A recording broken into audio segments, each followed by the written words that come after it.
አርዕስተ ዜና። የኢትዮጵያ ሕዝብ በሰባተኛው ጠቅላላ ምርጫ ለዲሞክራሲ ስርዓት ግንባታ ያሳየውን ቁርጠኝነት በማሳየት ረገድ መገናኛ ብዙሃን የጎላ ሚና መጫወታቸውን የመንግስት ኮሚኒኬሽን አገልግሎት ሚኒስትር እናታለም መለሰ ገለጹ። የመንግስት ኮሚኒኬሽን አገልግሎት ከመራጮች ምዝገባ እስከ ምርጫው ዕለት ድረስ ሰባተኛው ጠቅላላ ምርጫን የሚመለከቱ መረጃዎችን ላቀረቡ መገናኛ ብዙሃን የምስጋና መርሃ ግብር አካሂዷል። በቀዳሚነት እናጋራችኋለን። የመካከለኛው አፍሪካ ሪፐብሊክ ጦር በማህበራዊ ሚዲያ ላይ የተሰራጩ ያሉትንና መንግስትን ለመገልበጥ የተጠነሰሰ ሴራ እንዳለ የሚጠቁሙ ዘገባዎችን ውድቅ አድርጓል። ጦሩ ሀገሪቱ የተረጋጋች መሆኗንና የመንግስት ተቋማትን በተለመደ ሁኔታ እየሰሩ እንደሚገኙ ባወጣው መግለጫ ገልጿል። ታደምጡታላችሁ። የቡድን ሰባት ሀገራት መሪዎች ለዩክሬን ያላቸውን ድጋፍ ዳግም አረጋገጡ። የዓለማችን ሰባቱ በኢኮኖሚ የበለጸጉ ሀገራት መሪዎች በሰጡት መግለጫ የዩክሬንን የግዛት አንድነት ለማስጠበቅ በአንድነት እንደሚቆሙ አስታውቋል። በዝርዝር ይዘነዋል። ሰላም ጤና ይስጥልኝ ሀገሬ ቴሌቪዥን ተመልካቾቻችን እንደምን ቆይታችኋል? የዕለቱ የምሳሳት ዜናዎች ወደ እናንተ መድረስ ጀምረዋል። ከሀገር ውስጥ እንዲሁም ከውጭ ያዝናቸው መረጃዎች ምህረት ደግፍ የማስደምጣችሁ ይሆናል።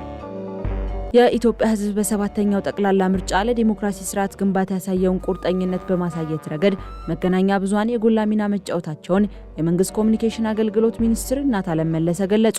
የመንግስት ኮሚኒኬሽን አገልግሎት ከመራጮች ምዝገባ እስከ ምርጫው ዕለት ድረስ ሰባተኛው ጠቅላላ ምርጫን የሚመለከቱ መረጃዎችን ላቀረቡ መገናኛ ብዙሃን የምስጋና መርሃ ግብር አካሂዷል። በስነ ስርዓቱ ላይ ከፍተኛ የመንግስት የስራ ኃላፊዎች እንዲሁም የመገናኛ ብዙሃን ተቋማት የስራ ኃላፊዎችና ተጋባዥ እንግዶች ተገኝተዋል። የመንግስት ኮሚኒኬሽን አገልግሎት ሚኒስትር እናታለም መለሰ በመርሃ ግብሩ ላይ እንደገለጹት እውነተኛና ትክክለኛ መረጃን በማስተጋባት ለኢትዮጵያ ብሔራዊ ጥቅም መቆም የመገናኛ ብዙሃን ተቀዳሚ ተግባር ነው ብለዋል። በመርሃ ግብሩ ላይ ሀገሬ ቴሌቪዥንን ጨምሮ በሰባተኛው ጠቅላላ ምርጫ ጉልህ ተሳትፎ ያደረጉ መገናኛ ብዙሃን ተመስግነዋል። የቱሪዝም ሚኒስቴር የዘርፉን አገልግሎት ጥራት ለማሻሻልና ዓለም አቀፍ ደረጃውን የጠበቀ አሰራር ለመዘርጋት የሚያስችል የቱሪዝም ስነ ምግባር መመሪያ ማዘጋጀቱን አስታውቋል። መመሪያው የተባበሩት መንግስታት የቱሪዝም ስነ ምግባር ደንብን መሰረት ያደረገ መሆኑ የተነገረ ሲሆን በአገልግሎት ሰጪዎች፣ በቱር ኦፕሬተሮችና በቱሪስቶች መካከል ያለውን ግንኙነት በሕግ የሚገዛ መሆኑን ሚኒስቴሩ ጠቁሟል። ሚኒስትር ዴኤታው አቶ ስለሺ ግርማ እንደገለጹት መመሪያው በዘርፉ ተጠያቂነትን ለማስፈንና የአገልግሎት አሰጣጥ ሂደቱን በሕግ ለመቆጣጠር ይረዳል። አዲሱ የቱሪዝም ፖሊሲ በስራ ላይ መዋሉን ተከትሎ የተዘጋጀው ይህ የሕግ ማዕቀፍ በባለድርሻ አካላት ታይቶ ግብዓት ተሰብስቦበታል። መመሪያው ሚኒስቴሩ በሚቆጣጠራቸው የቱሪዝም ስራዎች ሁሉ ላይ ተፈጻሚ የሚሆን ሲሆን የሀገሪቱን የቱሪዝም ጸጋዎች በላቀ ደረጃ ለማስተዋወቅና ዘርፉን በስርዓት ለመምራት የሚያስችል ወሳኝ እርምጃ መሆኑም ተነግሯል። በሳይበር ደህንነትና አርቲፊሻል ኢንተለጀንስ ላይ ያተኮረ ዓለም አቀፍ ጉባኤ በአዲስ አበባ እንደሚካሄድ የኢትዮጵያ የሳይበር ደህንነት ማህበር አስታወቀ። ዓለም አቀፍ ኮንፈረንሱ ከሰኔ 17 ቀን 2018 ዓ.ም ጀምሮ ለተከታታይ 2 ቀናት በአዲስ አበባ እንደሚካሄድ ተነግሯል። ጉባኤው የአፍሪካ የሳይበር ደህንነት አቅምና የዳታ ሉዓላዊነትን ለማጠናከር የሚያስችል እንዲሁም አርቲፊሻል ኢንተለጀንስ አጠቃቀምን ለማበረታታት ያለመ መሆኑን የኢትዮጵያ የሳይበር ደህንነት ማህበር ፕሬዝዳንት ዶክተር ብርሃኔ በየነ ገልጸዋል። በተጨማሪም በሳይበር ደህንነት ዘርፍ ያለው የክህሎት አቅም ክፍተቶችን መለየት የጉባኤው ትኩረት መሆኑንም ፕሬዝዳንቱ አክለዋል። በኮንፈረንሱ ላይ የአርቲፊሻል ኢንተለጀንስ ተቋማት፣ ፖሊሲ አውጮች፣ ምሁራንን ጨምሮ የንግድ ተቋማትና ባለድርሻ አካላትም ይታደማሉ ሲል ተቋሙ ገልጿል። ኮንፈረንሱን የኢትዮጵያ የሳይበር ደህንነት ማህበር ከተባበሩት መንግስታት ድርጅት የአፍሪካ ኢኮኖሚክ ኮሚሽን ጋር በመተባበር እንደሚያካሂዱትም ተነግሯል። ከሀገር ውጭ ወደ ያዝናቸው መረጃዎቻችን አለፍን።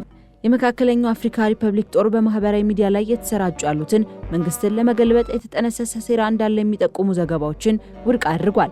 ጦሩ ሀገሪቱ የተረጋጋች መሆኗንና የመንግስት ተቋማትን በተለመደ ሁኔታ እየሰሩ እንደሚገኙም ባወጣው መግለጫ ጠቁሟል። የጦር ኃይሎች ጠቅላይ መምሪያው መፈንቅለ መንግስት ሙከራ ተደረገ የሚሉ ውንጀላዎች ህዝብን ለማደናገርና በህዝብ ዘንድ ያለውን እምነት ለማሳጣት የታቀዱ የሐሰተኛ መረጃዎች ናቸው ሲል ያጣጣለ ሲሆን የሀገሪቱ ባለስልጣናት ዜጎች በወሬዎች ተጽዕኖ ስር እንዲያወድቁና መረጃዎችን ለማግኘት በይፋዊ ምንጮች ላይ ብቻ እንዲተማመኑ አሳስበዋል። የሀገሪቱ ባለስልጣናትና የጸጥታ ኃይሎች አሁንም ሙሉ በሙሉ ስራ ላይ እንደሆኑና ለመንግስታቸውም ታማኝ መሆናቸውን ተናግረዋል።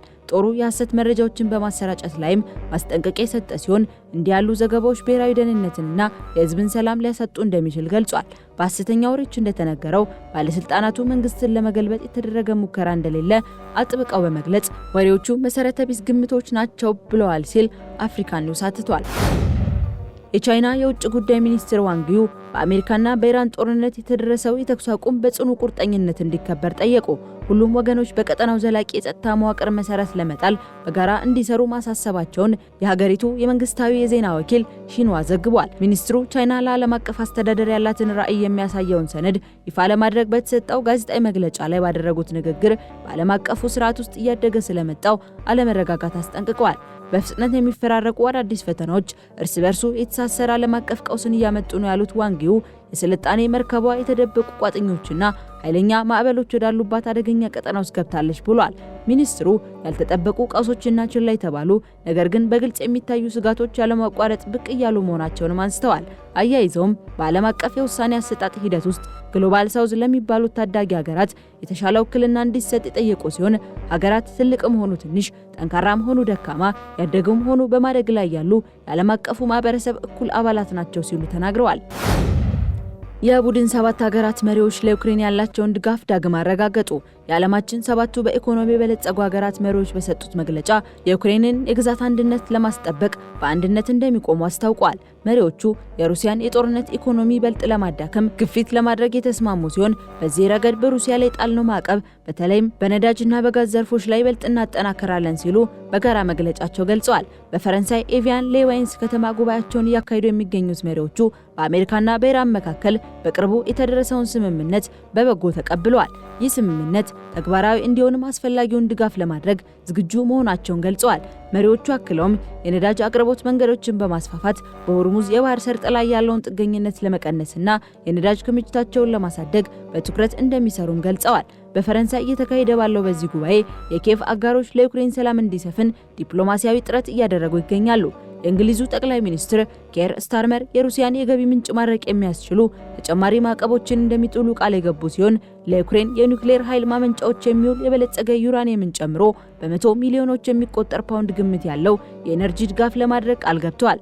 የጉባኤው አስተናጋጅ የሆኑት የፈረንሳዩ ፕሬዝዳንት ኢማኑኤል ማክሮን ከፕሬዝዳንት ዶናልድ ትራምፕ ጋር ለሚያደርጉት ውይይት በዝግጅት ላይ መሆናቸውን ገልጸዋል። ማክሮን አሜሪካ ለዩክሬን የምታደርገውን ድጋፍ እንድትቀጥልና ሩሲያን ወደ ድርድር ጠረጴዛ ለማምጣት ጫናዋን እንድታበረታ ትፈልጋለች ማለታቸውን ሮይተርስ ዘግቧል። ተመልካቾቻችን ለሰዓቱ የያዝናቸው መረጃዎች እነዚህን ይመስሉ ነበር። ከቀሪ ጣቢያ ፕሮግራሞች ጋር መልካም ቆይታ